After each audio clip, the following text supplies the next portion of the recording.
देखो, अर्थ जो होता है वो कैसा होता है? प्लेनेटरी मोशन के सामने देखो केप्लर्स लॉ। ओके, जो हम प्लेनेटरी मोशन जो पढ़ रहे हैं उसी का नाम है Kepler's law.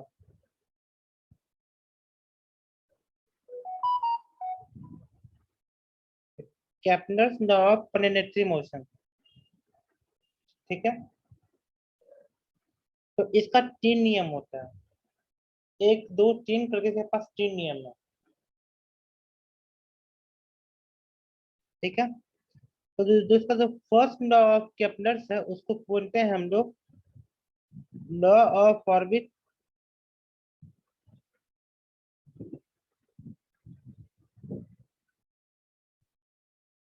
Law of orbit को बोलते हैं हम लोग फर्स्ट लॉ। तो अर्थ हमारा कैसा होता है? स्फेरिकल शेप का होता है कि इलिप्टिकल शेप का होता है? अर्थ जो रोटेट करता है सन के तरफ उसका रोटेशन कैसा होता है हमारा? इलिप्टिकल टाइप का होता है। ये सन हुआ, और यहाँ पे होगा हमारा अर्थ।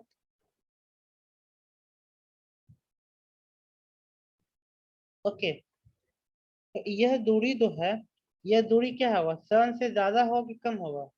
और ये दूरी सन से ज्यादा होगा कि कम होगा? जो फर्स्ट वाला जो डिस्टेंस है जिसको हम ब्लैक से लिखते हैं, ठीक है, तो ब्लैक वाला दूरी जो है वो कौन सा आपका है? ज्यादा दूरी है कि कम दूरी है?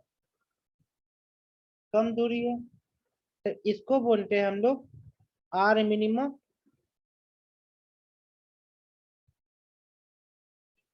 और इसको बोलते हैं आर मैक्सिमम। ठीक है,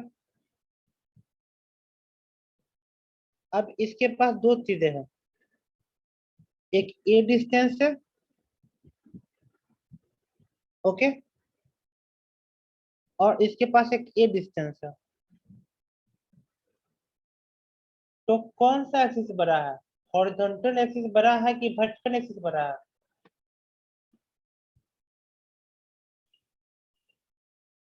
हॉरिजॉन्टल एक्सिस जो होता है वो बड़ा है। तो अगर हॉरिजॉन्टल एक्सिस आपका बड़ा है तब उसको क्या लिखेंगे? यह जो आपका जो हॉरिजॉन्टल एक्सिस है इसको ए लिखते हैं, और जो वर्टिकल एक्सिस है उसको बी लिखते हैं। तो बी को बोलते हैं हम लोग सेमी माइनर एक्सिस। ओके, और ए को हम लोग बोलते हैं सेमी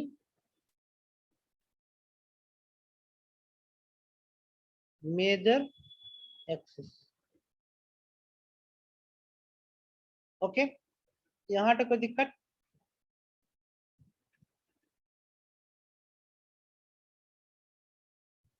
अब देखो,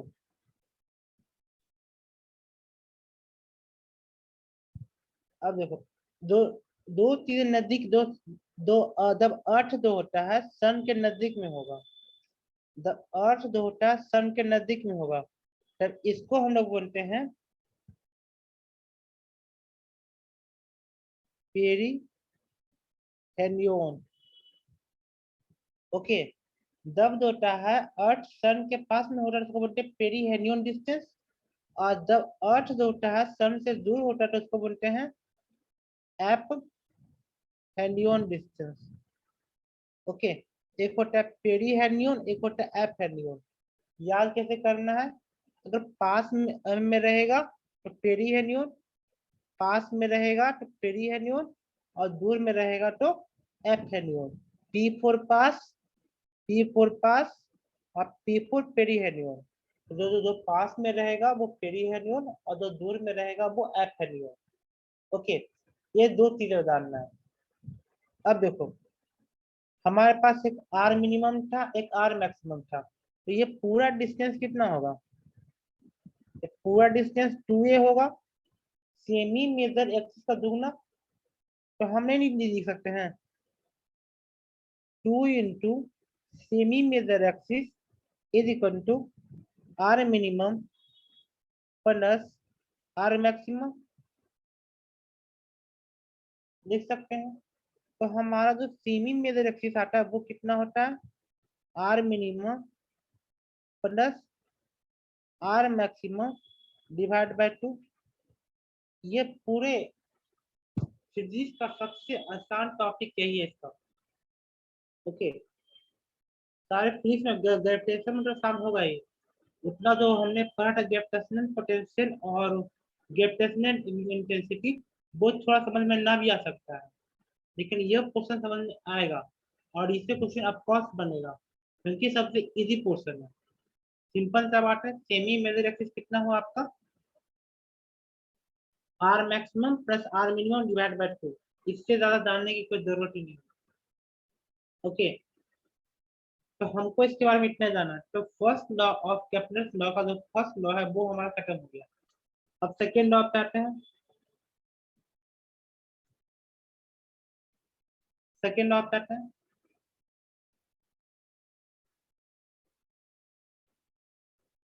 अब यहाँ पे लिखिए सेकेंड लॉ ऑफ केप्लर्स।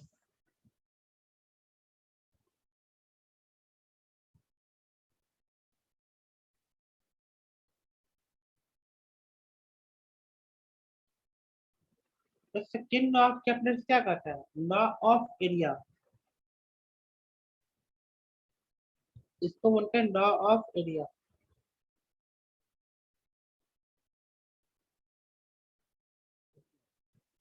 तो इसमें कहता है आपका कि एरियन वेलोसिटी समझते हैं, जो एरिया का वेलोसिटी होता है उसको बोलते हैं एरियन वेलोसिटी। इसमें कहता है कि एरियन वेलोसिटी जो होता है आपका, वो आपका कांस्टेंट होता है। क्या कहता है, एरियन वेलोसिटी जो होता है आपका कांस्टेंट होता है। देखो, ये वो आपका सन, और सन के चारों तरफ होगा अर्थ, अर्थ घूमेगा सन के चारों तरफ। ओके, तो देखो, अगर मानते हैं यह हमारा है, ये एरिया A1 है और इसको लेकर टाइम T1। यहाँ पे देखते हैं ये हुआ हमारा एरिया हुआ A2, ये हमारा एरिया है A2 और इसमें लगा टाइम T2। तो यहाँ पे हम क्या लिखेंगे, dA1 by dt1 is equal to dA2 divide by dt2।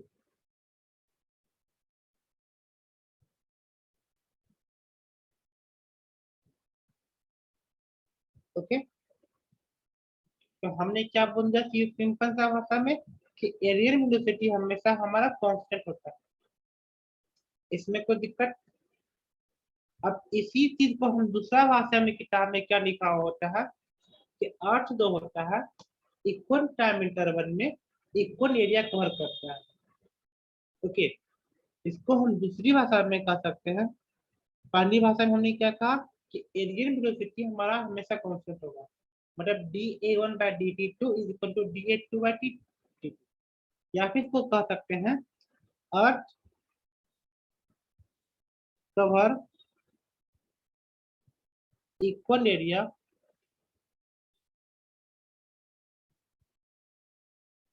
In equal time interval.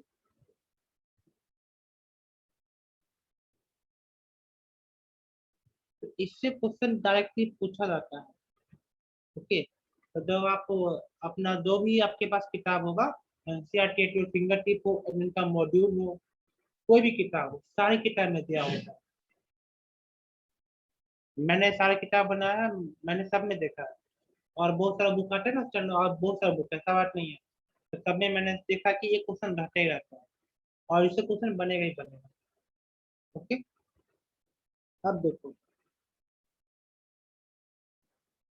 एक से आपको बताया है, जब एफ एक्सटर्नल जीरो होता है तो हम क्या करते हैं, जब एफ एक्सटर्नल जीरो होता है तो आपका लीनियर मोमेंटम कांस्टेंट होता है।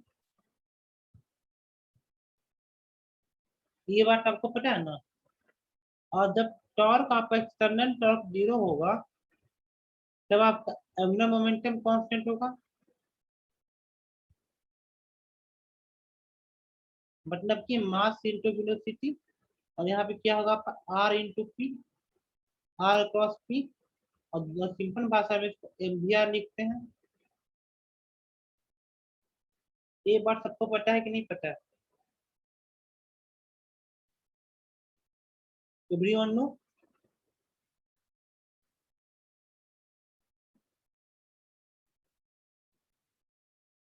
ओके।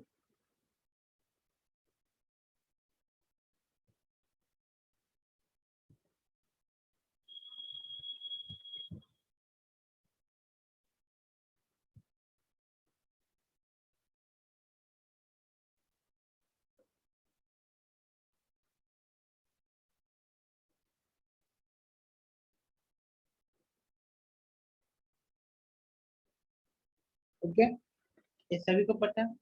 तो हम यहाँ पे क्या लिख सकते हैं? एम, जैसे कि हमारे पास दो पॉइंट है, तो यहाँ मानते हैं ये हुआ हमारा सन, और ये हुआ हमारा अर्थ। ये हुआ हमारा पास का दूरी, और ये हुआ हमारा दूर का दूरी। ओके, एक हुआ पेरीहेलियन, एक हुआ एपहेलियन। तो यहाँ पे हमारे पास दो पॉइंट मानते हैं, ये मानते हैं पॉइंट ए, ये मानते हैं पॉइंट बी। ओके, हमने क्या माना? दो पॉइंट माना, पॉइंट ए माना, पॉइंट बी माना।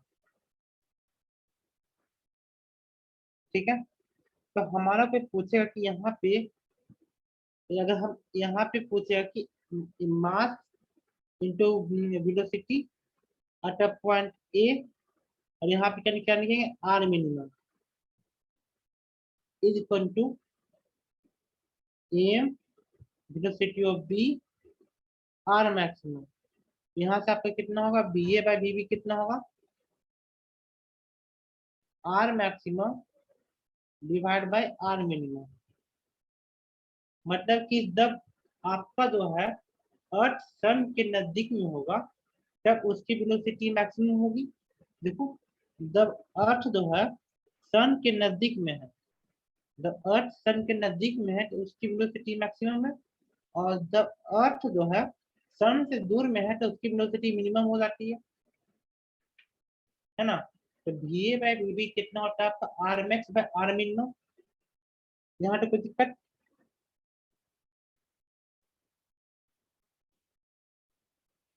यहाँ तो कोई दिक्कत नहीं। और देखो एक फॉर्मूला इसमें और है, D A by D T.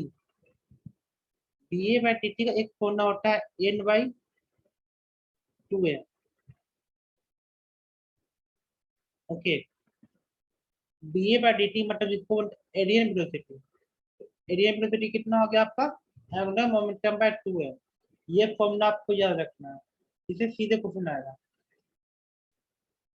तो ये हो गया हमारा एरियल वेलोसिटी की सारी कहानी खत्म हो गई, सेकंड लॉ का, जिसको बोलते हैं लॉ ऑफ एरिया।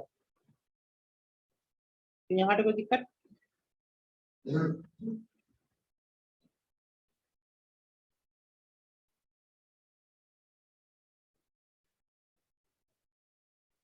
यहाँ पे कोई दिक्कत है? तो हमने क्या बोला कि एक टिप बताया हमने आपको कि जहाँ पे दूरी नजदीक में होगा तो वेलोसिटी मैक्सिमम होगा, और दूरी नजदीक मतलब सन से नजदीक में है तो मैक्सिमम वेलोसिटी, अगर सन से दूर में है तो मिनिमम वेलोसिटी। अब देखो, अब ये इलिप्स है, तो इसमें होता है इसेंट्रिक वैल्यू। ओके, जो मैथमेटिक्स का स्टूडेंट होगा उसको समझ में आएगा इसेंट्रिक क्या होता है, क्योंकि इसके लिए तो पूरा लिस्ट पढ़ाना पड़ेगा ना, क्योंकि जब तक पूरा लिस्ट मैं नहीं पढ़ाऊंगा समझ नहीं आएगा। ओके,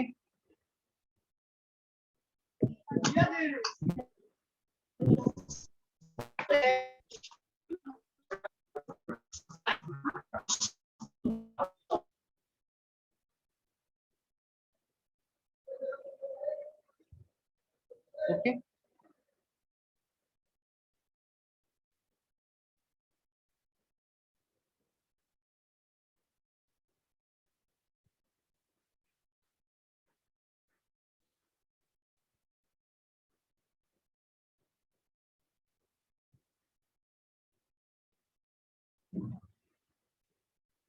ये वो हमारा सन, और देखो इसके चारों तरफ घूमेगा अर्थ, सन के चारों तरफ घूमेगा अर्थ।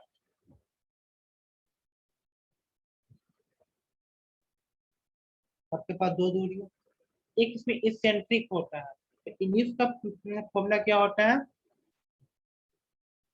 X square by A square plus Y square by B square is equal to 1। मैंने क्या बोला आपको, X square by A square plus Y square by B square is equal to 1 होता है। ओके, तो अब ये इसमें से एक्स कौन सा है, ए कौन सा है, बी कौन सा है, ये आपको पता करना पड़ेगा। ओके, तो देखो इसमें से ए और बी तो पता होगा, इसको बोलते हैं ए और इसको बोलते हैं बी। तो ए आपका कौन सा है, सेमी मेजर एक्सिस,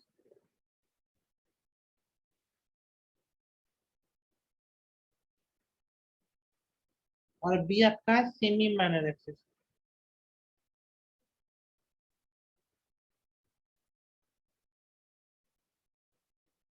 ठीक है, तो एक को आपका सेमी मेजर एक्सिस हुआ, एक को आपका सेमी माइनर एक्सिस।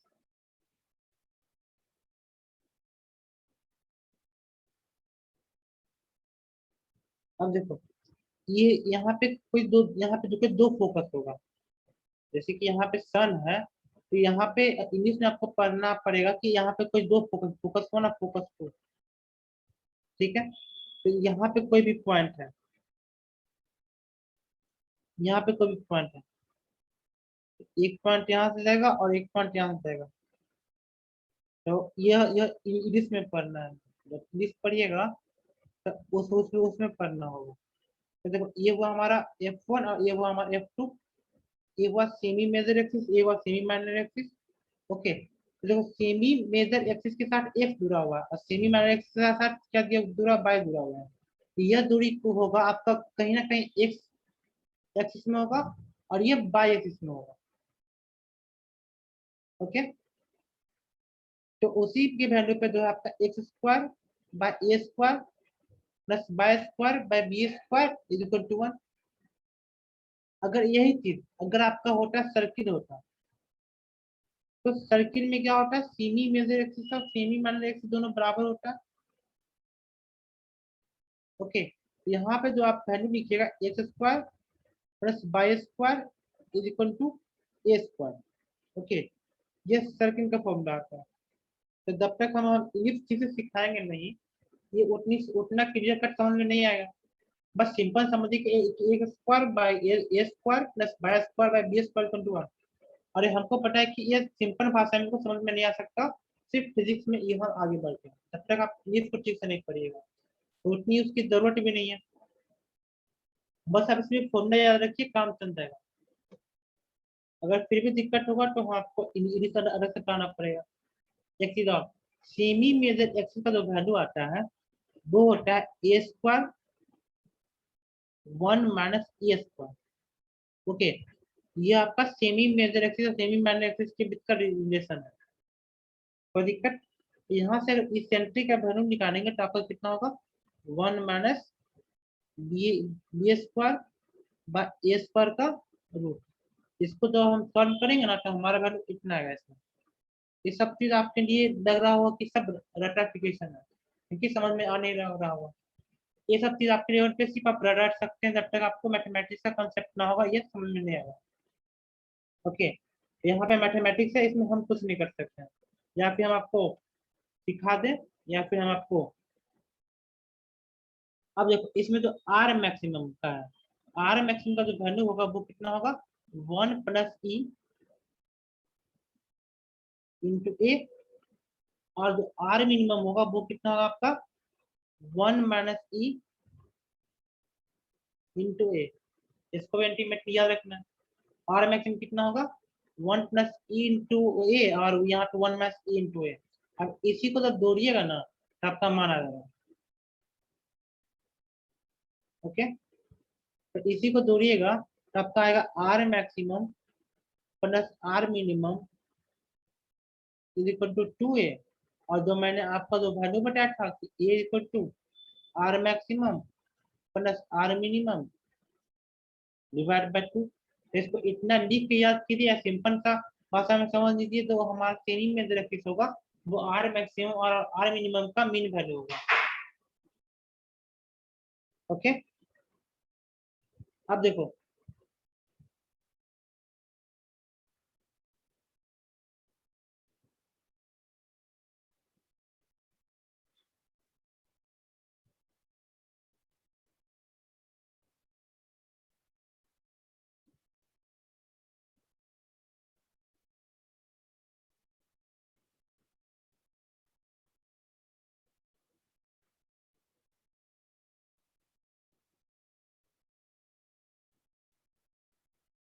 ओके, यहाँ तो कोई दिक्कत।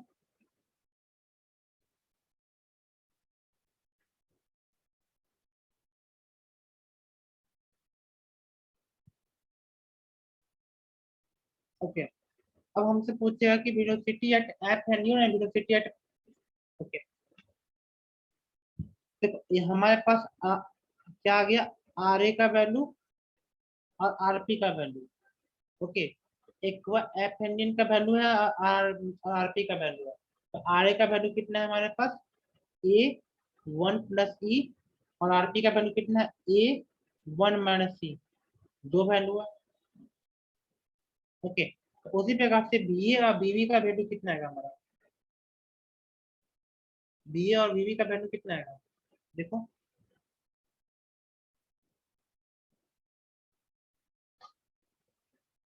हमको चाहिए बी ए और बीवी का वैल्यू। तो देखो B A divide by BV BP, तो B A divide by BP कितना होगा हमारा, RP divide by R A, उल्टा होता है। अंडर मोमेंटम को कंजर्व करेंगे तो सीधे उल्टा होगा। तो इसका वैल्यू कितना लिखेंगे, आरपी का वैल्यू कितना है हमारा, ए 1 - ई, और इसका वैल्यू कितना होगा, ए 1 + ई। ओके, इतना वैल्यू आएगा हमारा।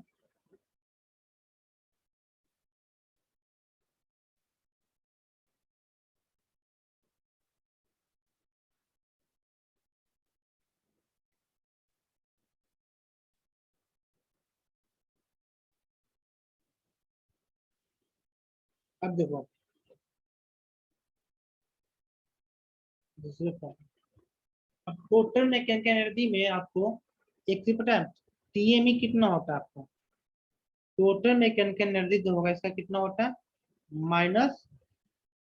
-GMM/2a। ओके, ये होता है आपका टोटल मैकेनिकल एनर्जी। अब मैकेनिकल एनर्जी में दो कंपोनेंट होता है, एक होता है काइनेटिक एनर्जी और एक होता है पोटेंशियल एनर्जी। ओके, तब देखो तो हमारे पास दो डिस्टेंस है, एक है पास का डिस्टेंस, एक होता है दूर का डिस्टेंस। तो पास का डिस्टेंस को बोलते हैं पेरीहेलियन, और जो दूर का डिस्टेंस है उसको बोलते हैं एफहेलियन। तो दोनों का हम पीएमई को कंजर्व करेंगे, क्योंकि energy can not be created not be destroyed. यहाँ पे कितना लिखेंगे, kinetic energy plus potential energy पास का, और kinetic energy plus potential energy दूर का। ओके, और इसका वैल्यू कितना होगा हमारा, टोटल मैकेनिकल एनर्जी के बराबर होगा। और अभी बताएं कि टीएमई का वैल्यू कितना होता है हमेशा, -GMM/2 है।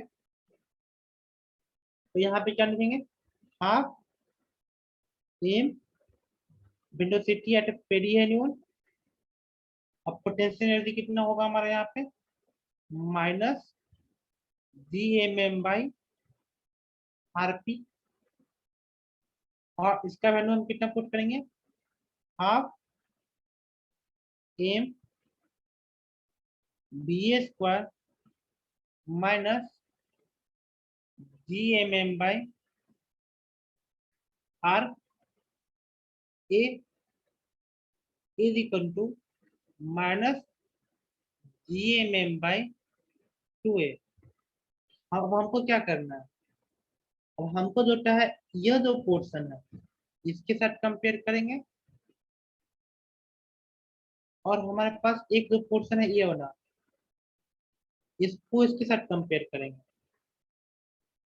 ओके, तो दोनों को कंपेयर करेंगे तो जो हमारा जो वैल्यू आएगा, दोनों को सॉल्व करने के बाद जो बीपी का जो वैल्यू आएगा वो आएगा हमारा GM/A 1 प्लस पेरीहेलियन पास का वेलोसिटी है, तो पास का वेलोसिटी मतलब ज्यादा वेलोसिटी होगा, पास में ज्यादा वेलोसिटी होता है, तो 1 plus E divide by 1 minus C, इसका रूट कर दो।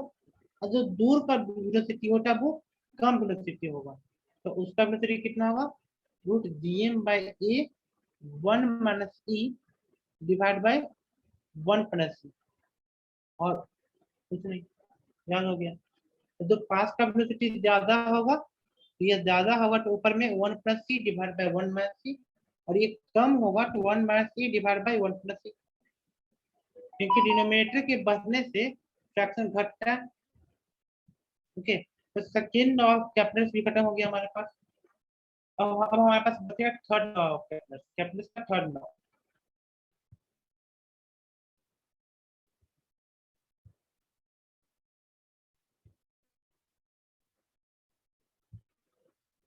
ओके, तो जो हमारा थर्ड लॉ ऑफ कैपिटल्स,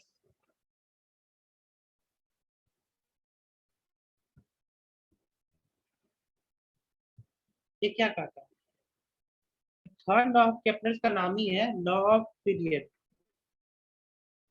ये पीरियड का लॉ है, तो कौन सा पीरियड है, टाइम पीरियड है। Okay, it is time period, क्योंकि यहाँ पे जो बात करेंगे टाइम सबका ना बात करेंगे, तो लॉ ऑफ पीरियड, तो इसमें क्या कहता है ना कि टी स्क्वायर ये directly proportional to R cube, या फिर ए क्यू। ओके, तो ये समझ में आया कि नहीं आया, टी स्क्वायर जो होता है ए क्यू की डायरेक्टली प्रोपोर्शनल होगा, तो आर क्यू का डायरेक्टली प्रोपोर्शनल होगा। तो ये तब होगा जब हमारा ग्रेविटेशनल फोर्स, मतलब कि the is inversely proportional to earth पर। अगर ऐसा होता है तभी दी मतलब ग्रेविटेशनल फोर्स, तभी हमारा टी स्क्वायर जो है आर क्यू के बराबर होगा, ए क्यू के बराबर होगा। तो इसमें से आर क्या है हमारा, अगर हमारा एक सर्कुलर पोर्शन होगा, अगर हम मानते हैं कि सर्किट है, तब हम ये कौन सा होगा हमारा mean radius, R is the mean radius, और ये आपका क्या है, semi major axis.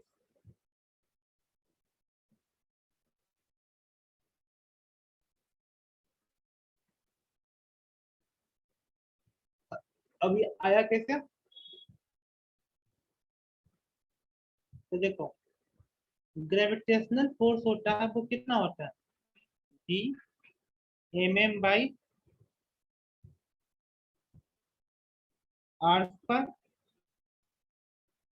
Is equal to M omega square R, लिख सकते हैं ना, mass into acceleration centimetre action कितना होता है हमारा, ओमेगा स्क्वायर आर। अगर सेकुलर मोशन में पढ़ा होगा तो याद होगा तो बता सकते हैं। अब दोनों को सॉल्व करोगे तो कितना होगा आपका मान, इसका मान होगा आपका एम, और ओमेगा का मान किसको पता है, ओमेगा का मान कितना होता है 2 पाई/t।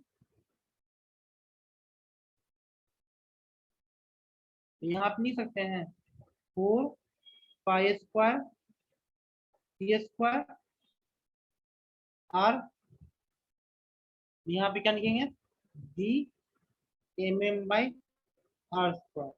यहाँ से कौन कौन सा पोर्शन हमारा कट गया, छोटा एम कट गया, यहाँ से हमारा कितना आया, T square is equal to 4 pi square R cube divide by G M. Okay, तो कभी कभी आपसे ना डायरेक्टली ये एक्चुअल वैल्यू भी पूछता है, पूछा है नीट 2015 में। हमने 15 का एग्जाम दिया था, हमें याद है, इस टाइप का क्वेश्चन इसमें था।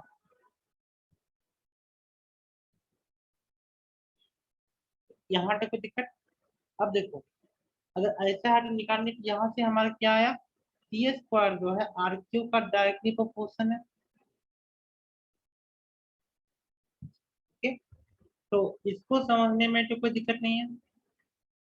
लेकिन अगर हमारा जो है, अगर अब क्वेश्चन में क्या देगा पता है आपको, कि अगर हमारा gravitational force is inversely proportional to r पे power n, then the value, the relation between t and r।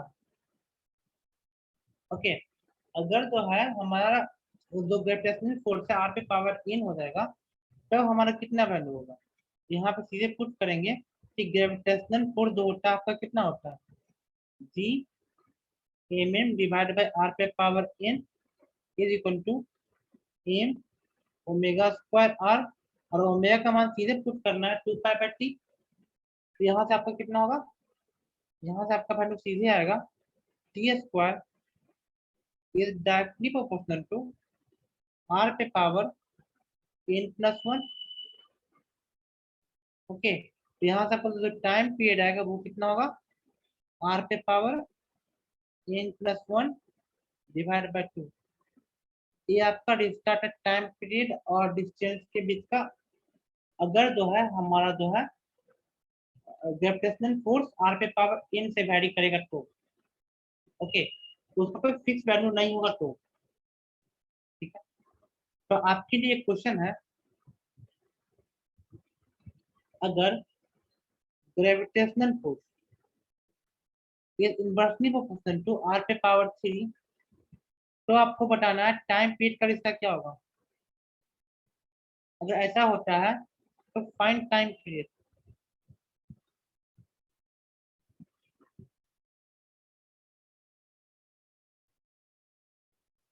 इसका वैल्यू कितना होगा, t is directly proportional to r पे पावर 3 प्लस 1 डिवाइड बाई 2। तो कितना होगा, t is directly proportional to r square.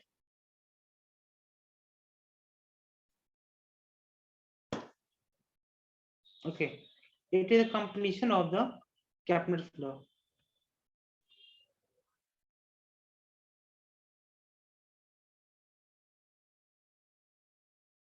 और हमने आपको जो है सेटेलाइट मोशन पढ़ा दिया ना,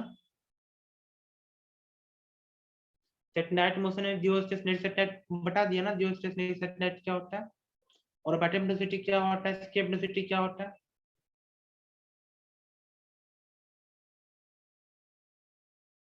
उसका बताया है कि नहीं बताया। ओके, तो today is the completion of the gravitation, gravitation का कंप्लीट हो गया। अब कुछ खास बचा नहीं है, सब मैक्सिमम पोर्शन का कवर हो गया। बाकी छोटा मोटा जो थ्योरी है वो खुद से पढ़ लीजिएगा। मैक्सिमम 90% ग्रेविटेशन खत्म हो गया। बाकी क्वेश्चन कीजिएगा तो और कंसेप्ट बनेगा। ठीक है, ऑर्गेनिक स्टार्ट करते हैं 9 बजे, एक्यूरेट 9 o'clock।